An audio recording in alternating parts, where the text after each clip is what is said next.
1 लाख रुपए में किराना दुकान शुरू की जा सकती है। बहुत लोग सोचते हैं कि दुकान खोलने के लिए हमें 5 से 10 लाख रुपए चाहिए होंगे तभी हम दुकान खोल पाएंगे, लेकिन भाई सच्चाई ये है कि अगर सही प्लानिंग हो तो 1 लाख में भी छोटी किराना दुकान शुरू की जा सकती है। लेकिन अब आपके मन में ये सवाल आ रहा होगा कि 1 लाख रुपए खर्चा कैसे होगा, जैसे कि कितना सामान आएगा, कितना प्रॉफिट होगा और सबसे बड़ी गलती क्या होगी। आज इस वीडियो में आप ये पूरे 7 स्टेप कैलकुलेशन समझोगे और आप इन 7 स्टेप को पूरा देखना, तभी आप सही से समझ पाओगे। तो चलिए शुरू करते हैं। सबसे पहले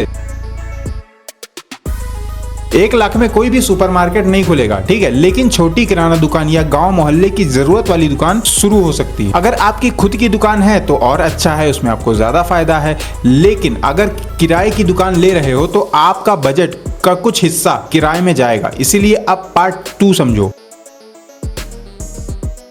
एग्जाम्पल बजट का लेकर के चलते हैं। जैसे कि आप दुकान का किराया लोगे तो मतलब उसका किराया दोगे जो कि होगा 15,000 से लेकर के 20,000 के बीच में। अब आप अपनी दुकान में फर्नीचर, सेल्फ, काउंटर लगवाओगे जिसमें कि खर्चा होगा आपका 15,000 से लेकर के 20,000 के बीच में। उसके बाद आप एक वेइंग मशीन खरीदोगे जिसमें कि आप सामान वजन करके देते हो, वो मिलेगी आपको लमसम में 2,000 से लेकर के 3,000 के बीच में। और फिर इसके बाद आप अपने दुकान में सामान भरोगे जो कि होगा भाई 50,000 से लेकर के 60,000 के बीच में। सबसे बड़ी गलती लोग यहाँ करते हैं कि वो 1 लाख का पूरा माल भर लेते हैं, यानी कि 1 लाख रुपए का पूरा सामान ही भर लेते हैं अपने दुकान में और फिर पैसा वहीं पे खत्म हो जाता है। इसलिए अब पार्ट 3 समझो,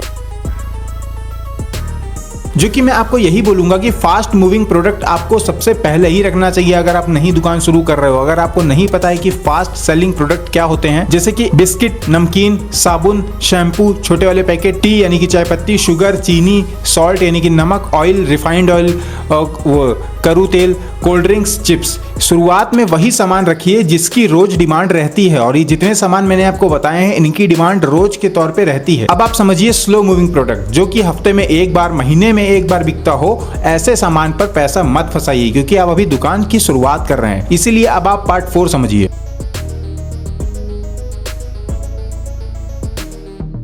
कई लोग दुकान खोलते ही 300 से 400 आइटम भर लेते हैं अपनी दुकान में, तो सोच रहे हैं कि भैया हमारी दुकान भर जाएगी, लेकिन यहाँ पे वो गलती करते हैं। 300 से 400 आइटम नहीं भरना है, आप दुकान अभी शुरू किए हो। और यहीं पे वो ये चीज नहीं ध्यान करते भाई, लेकिन ग्राहक तो सिर्फ 50 से 60 आइटम ही ज्यादातर खरीदता है ना, जो कि डेली पर्पज पे खरीदता है, और यहीं पर पैसा फंस जाता है जो कोई भी नया दुकान शुरू करता है। अब आप पार्ट 5 समझो।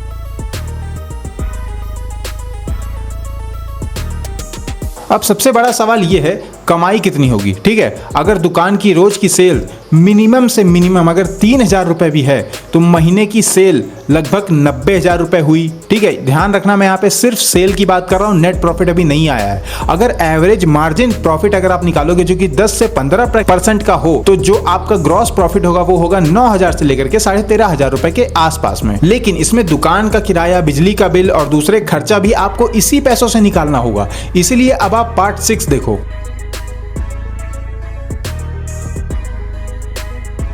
दुकान शुरू करने के 6 महीने तक प्रॉफिट के पीछे मत भागिए, ठीक है। पहले कस्टमर बनाइए अपनी दुकान में, जो ग्राहक एक बार आए उसे दोबारा आने की वजह दे दीजिए। अब आप सोच रहे होंगे कि यार ऐसी क्या वजह दे देंगे। देखो, वजह दिखने से हो जाती है। साफ दुकान रखोगे, सही व्यवहार रखोगे, जरूरी सामान रखोगे, और इतना सब कुछ रखने के बाद एक चीज आपको नहीं रखना है, ज्यादा उधार पे सामान नहीं देना है। किसी भी सुनसान जगह जैसी लोकेशन पे दुकान मत शुरू करना। ज्यादा आलतू फालतू का सामान अपने दुकान में मत भरना, ठीक है। अपने दुकान में होने वाले प्रॉफिट का हिसाब ना रखने की गलती कभी मत करना। और दुकान शुरू करने से पहले अपने आसपास के दुकानों से कंपटीशन को अनदेखा मत करना। 1 लाख में किराना दुकान शुरू की जा सकती है, लेकिन 1 लाख से अमीर बनने का सपना देखकर अगर आप दुकान शुरू करना चाहते हो तो भाई किराना दुकान मत शुरू करना है, ठीक है।